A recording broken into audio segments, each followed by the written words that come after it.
Pada suatu hari, tepatnya di hari Jumat setelah aku pulang dari kuliah. Seperti biasa, aku berkutat dengan kemacetan jalan di kota Surabaya. Tujuan dari perjalananku kali ini adalah mau ke rumah Rani. Aku berharap bisa sampai ke rumahnya Rani dengan cepat dan tidak terlalu malam. Karena, setelah dari rumah Rani aku juga harus pulang ke rumahku malam ini. Hari itu, aku sangat bersusah payah untuk mendapatkan driver ojek, agar bisa cepat sampai ke rumahnya Rani. Di tengah-tengah perjalanan dalam kondisi macet, aku melihat jam yang ada di tanganku baru menunjukkan pukul 2 sore. Dalam hatiku berkata, wah, masih ada waktu ini untuk jalan sama Rani. Setelah sampai ke rumahnya Rani, aku langsung mengetuk pintu, dan tak perlu menunggu lama ternyata Santi yang membukakan pintu. Dia adalah adik kandung Rani.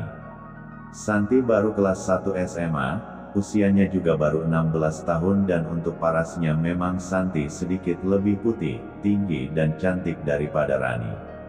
"Mbak Rani ada di rumah San?" tanyaku pada Santi. "Mbak Rani kan lagi pergi ke Bandung sama ibu, barusan aja diantar sama ayah." "Emangnya tadi Mas tidak dikasih tahu ya sama Mbak Rani?"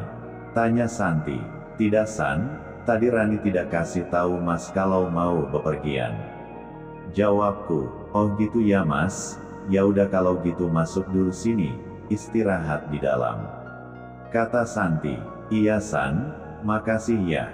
Sekalian aku mau cas HP dulu buat nelpon Rani," ucapku. Aku pun langsung masuk ke rumah mengikuti Santi.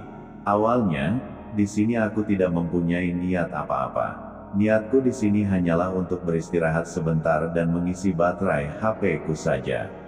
Aku pun langsung duduk di kursi ruang tamu.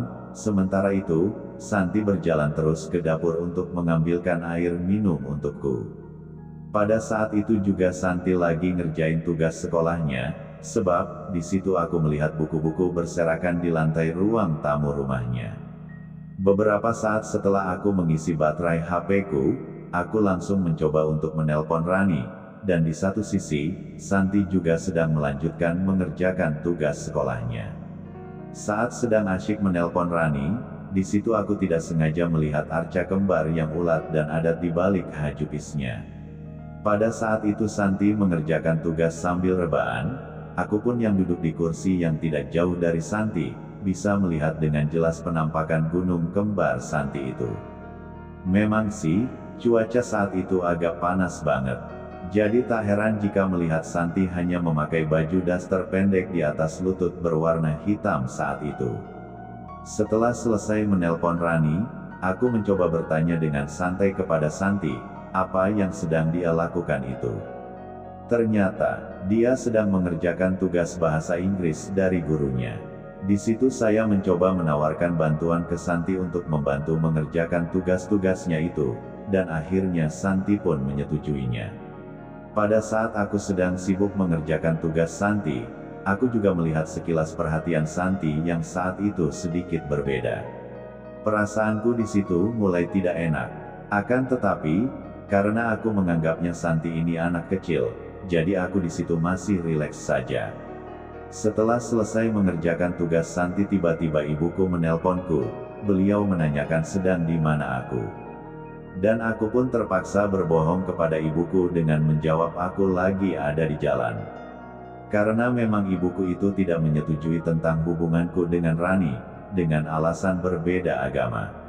Setelah teleponan dengan ibuku selesai, aku pun bergegas pamit kepada Santi untuk pulang ke rumahku.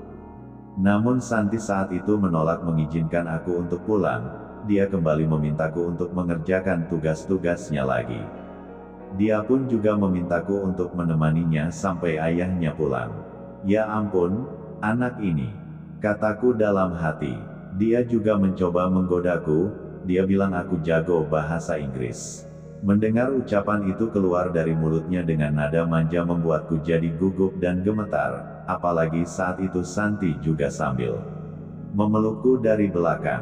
"Please Mas, tolong bantuin Santi ya, sebab guru bahasa Inggrisku galak banget di sekolah," pinta Santi dengan nada manjanya. "Maaf Santi, Ini sudah sore mas, harus pulang karena sudah dicariin ibu. Ucapku. Tanpa menghiraukan perkataanku, Santi terus memelukku dengan semakin erat sambil merayu agar aku jangan pulang dulu. Di situ dia juga bilang, kalau dia bakalan kasih hadiah ke aku kalau aku mau membantu mengerjakan tugas-tugasnya sampai selesai. Dan akhirnya, dengan berat hati aku memutuskan untuk membantunya, dan tanpa aku sadari, pelukan eratnya membuat timunku jadi berdiri tegak. Saat aku menolongnya, rasanya sangat panas sekali ruangannya. Dan aku pun bertanya, kenapa AC-nya tidak dinyalakan?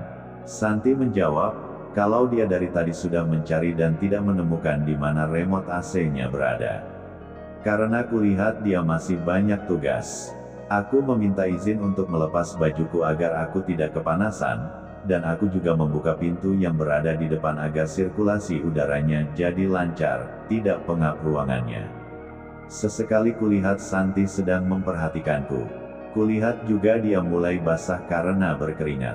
Setengah jam kemudian aku dan Santi sudah selesai mengerjakan tugas-tugasnya Santi. Akan tetapi timunku masih saja berdiri dengan tegaknya, karena banyak sekali pemandangan yang tak sengaja kulihat tadi. Saat itu posisi dudukku bersila dengan kedua tangan di belakang untuk menyangga tubuhku. Namun, tiba-tiba Santi melompat dan duduk di pangkuanku. Karena kaget dan panik, aku pun refleks dengan cepat mundur ke belakang, sehingga saat itu membuat Santi hampir saja terjatuh. Mas kok menghindar sih? Santi kan cuman mau bilang terima kasih, tanya Santi. Maaf Santi, tadi aku kaget ketika lihat kamu melompat, jadi aku refleks menghindar. Jawabku, kenapa gitu? Memang mas tidak suka ya, sahut Santi lagi. Kamu jangan aneh-aneh ya, nanti aku kasih tahu ibu dan kakakmu kalau kamu banyak ngomong dan genit sama aku. Kataku memperingati Santi, kamu itu cerewet mas, kalau memang tidak suka lalu kenapa timunmu bisa berdiri terus dari tadi? Hahaha, aku jadi deg-degan dibuatnya dan buru-buru membetulkan posisi timunku.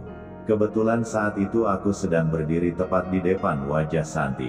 Saat aku sedang sibuk membetulkan posisi timunku, lalu tiba-tiba Santi memegang timunku. Aku jadi kaget setengah mati, lalu aku memegang tangan Santi lalu dia berkata, Mbak Rani pernah pegang ini tidak mas? Tanya Santi kepadaku. Anak ini benar-benar nakal banget, ucapku dalam hati. Di situ aku mencoba menenangkan diri dan bertanya kepada Santi apa yang dia inginkan. Dia hanya menjawab, dia hanya ingin memberikan hadiah kepadaku karena aku sudah membantu mengerjakan tugas-tugasnya. Setelah merasa lebih tenang, aku duduk kembali ke kursi dan mencoba mengemasi tasku. Akan tetapi Santi mengejutkanku lagi. Dia duduk di sebelahku, wajahnya sangat dekat dengan wajahku. Mas ajari Santi cara berciuman, Santi ingin tahu seperti apa rasanya berciuman. Kan belum punya pacar jadi belum tahu rasanya ciuman itu seperti apa. Pinta Santi kepadaku. Lalu di situ aku pegang tangan Santi dan berkata, kamu siapa yang ngajarin kayak gini? Dengan raut muka yang mulai masam Santi menjawab, kan teman-temanku di sekolah udah pada punya pacar. Jadi kalau melihat mereka ciuman terus pegang-pegangan. Terus sekarang Santi mau ngapain? Tapi Santi tidak menjawab apapun. Dia hanya mendekatkan wajahnya ke wajahku dan langsung mencium bibirku. Kali ini, aku tidak bisa berbuat apa-apa. Aku hanya bisa menuruti Saiton yang selama ini menggelayutiku. Di situ saya mencoba bertanya lagi, dia belajar dari mana?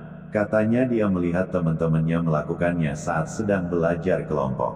Lalu aku bertanya apakah dia mau melakukan hal yang sama seperti teman-temannya itu. Dan Santi memohon agar aku mengajarinya cara bercinta. Mas, Santi pengen banget seperti mereka. Selama ini Santi hanya melihat teman-teman main gituan sama pacarnya. Kayaknya enak banget mas. Lihat aja aku sampai tidak karu-karuan. Please mas kasih tahu Santi bagaimana rasanya mas. Tanpa aku sadari, Santi langsung bermain tanpa menghiraukan perkataanku. Hari mulai beranjak sore ketika Arga dan Santi selesai bermain di rumah Santi. Mereka telah menghabiskan waktu berjam-jam untuk bermain. Tawa mereka memenuhi ruangan, menciptakan kenangan indah yang tidak akan pernah terlupakan. "Mas, aku senang banget hari ini. Kita main lagi lain kali ya Mas," ujar Santi sambil tersenyum lemas. "Pasti Santi, aku juga sangat senang bisa bermain sama kamu Santi. Ya udah, hari sudah petang, Mas harus pulang dulu ya." Santi menatapku dengan wajah yang bersinar. "Oke Mas, hati-hati di jalan ya." Lalu Santi mengantarkan aku sampai ke depan pintu rumahnya. "Terima kasih sudah datang ya Mas," kata Santi, dan cerita pun selesai. Terima kasih telah mendengarkan cerita ini. Sampai ketemu lagi di cerita menarik lainnya. Sampai jumpa, bye-bye.